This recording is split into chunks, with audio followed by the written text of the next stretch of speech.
Today, in the lesson real number, we complete the remaining questions of practice set 2.1. So, question 2. Write the following rational numbers in decimal form. So, we have given in the p by q form and we have to convert it in the decimal form. So, 127 upon 200. So, write as 2 into 100. So, 127 upon 2. So, 2 6 are 12, 2 3 are 6. Then 1 carry, take the decimal. 63.5. 63.5 divided by 100 decimal substitute it is just two terms, that means 0.635. So it means that p by q form is converted into decimal form.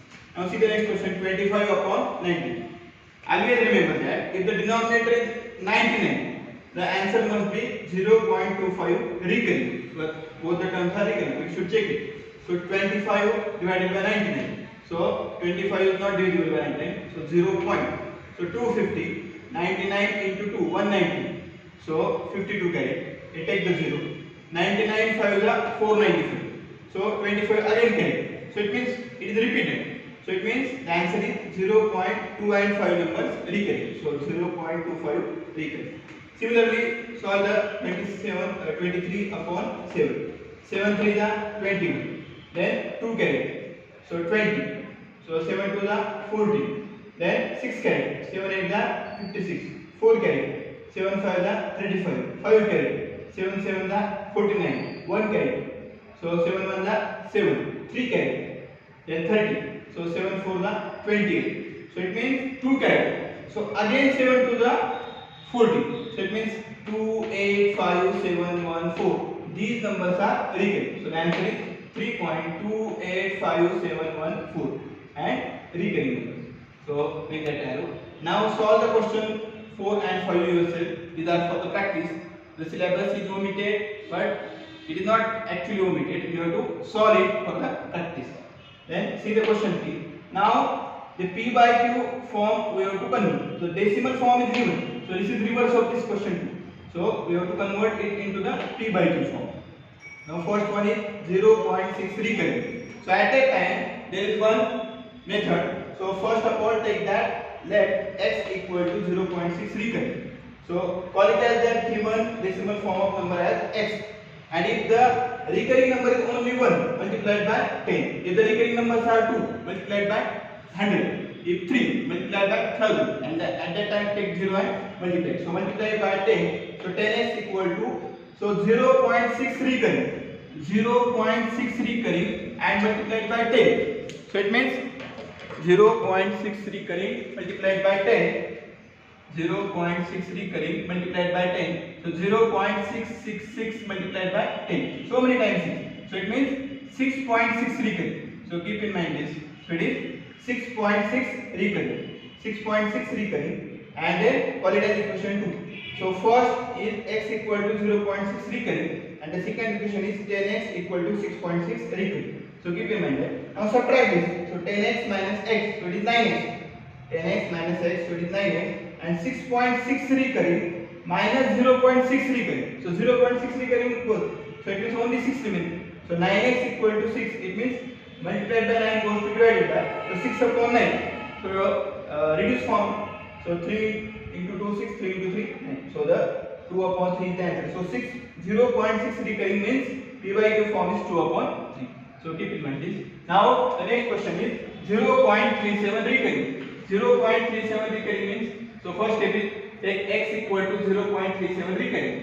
Now there are two numbers recurring. So two numbers recurring means there are two zeros. So multiplied by 100. So first step is x equal to 0.37 recurring, call it as equation 1, and then multiplied by 100. 100x equal to again 0.37, 0.37, 37, 37, and so many times 37. So it means decimal is shifted. So 37.37, so many times 37. So 37 recurring. So it is 0.37 recurring multiplied by 100. So it means 37.37 recurring.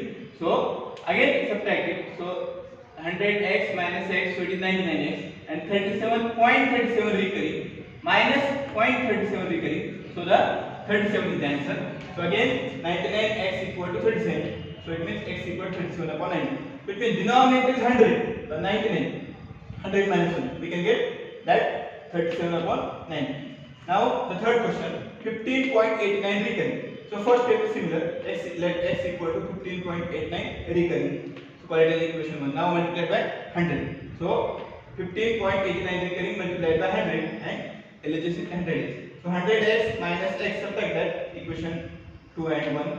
So 100x minus x. Now 15.89 recurring, 1589.89 recurring minus 15.89 recurring. Now this 0.89 recurring and 0.89 recurring both that, but 1589 1589 minus 15 you have to do, because in the earlier question there is only 0 point. So here is 15 digit is there. So subtract 1589 minus 15. So 1589 minus 15. So it is 1574. So 99x equal to 1574. So x equal to 1574 divided by 99. And therefore 15.89 recurring equal to 1574 divided by 9. Again there are two questions, so you have to do it for the practice. Now we have completed the practice set 2.1. Before practice set 2.2, there are two types of question. One type of question is you have to draw it. So now we have rational number part is completed. Now irrational and real number. Every number on the number line is associated with a point, and every point on that number line is associated with a number. So every point does have a number, and all that numbers are real numbers. So we can call it as real line. So it means that irrational numbers are, we have to see, and irrational means the numbers which are not rational. Simply numbers which are not rational. So root 2 is an irrational. So we have to show that root 2 is an irrational number on the number line. We have seen it, or we can repeat it on the next period. So next video. Now first we will see that how that root 2 is an irrational number. So we have to prove that root 2 is an irrational number. So this type of question is one type of question, and another one is we have to show it on the number line. So first of all we have see this in this video, and next one we have seen the next video. Now root 2 is an irrational number. So it is an indirect proof. So indirect proof means we have to consider that it is an rational. So let root 2 be an rational. If root 2 is a rational, any rational number can be written in the p by q form. So root 2 equal to p upon q. Now p and q are the such type of numbers that they do not have a common factor other than 1. Suppose it is a number 6 and 9. So we can divide it by 3. So 3 to the 6, 3 3 the 9. So 2 and 3 do not have a factor other than 1. So these type of numbers p and q are.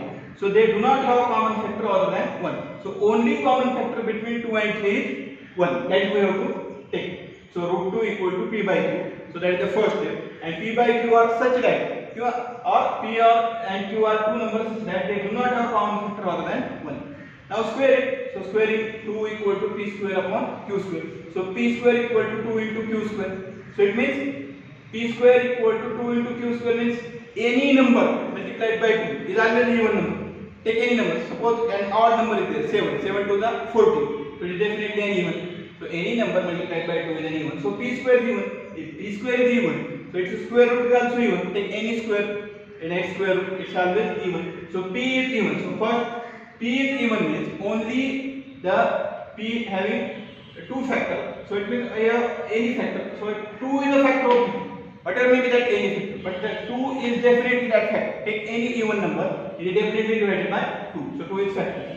Now p equal to 2 into t. T means any number, any integer, and p square equal to 4 into t square. So then p square equal to 4 into t square, 2 into q square. See that 2 into q square. So 2 into 2. So it is 4 into t square. So q square equal to 4 divided by 2. So it is 2t square. So again q square is even. So q square is even means q is even. So p is even, q is even. So it means 2 is factor of q also. So 2 is the factor of p also, 2 is factor of q also. So we have proved that 2 is common factor of p and q. And what we have considered? We have considered that the only common factor of p and q is 1. No other common factor. So why this contradiction happened? This contradiction happened due to our wrong assumption. So this is called an indirect method. This is called indirect method. So definitely p must be rational. So it is proved that p is an, definitely p is not rational. So it means p is an, what means root 2 is an irrational number. So it proves that root 2 is an irrational number. So write it 2-3 times and ask me if you don't get it.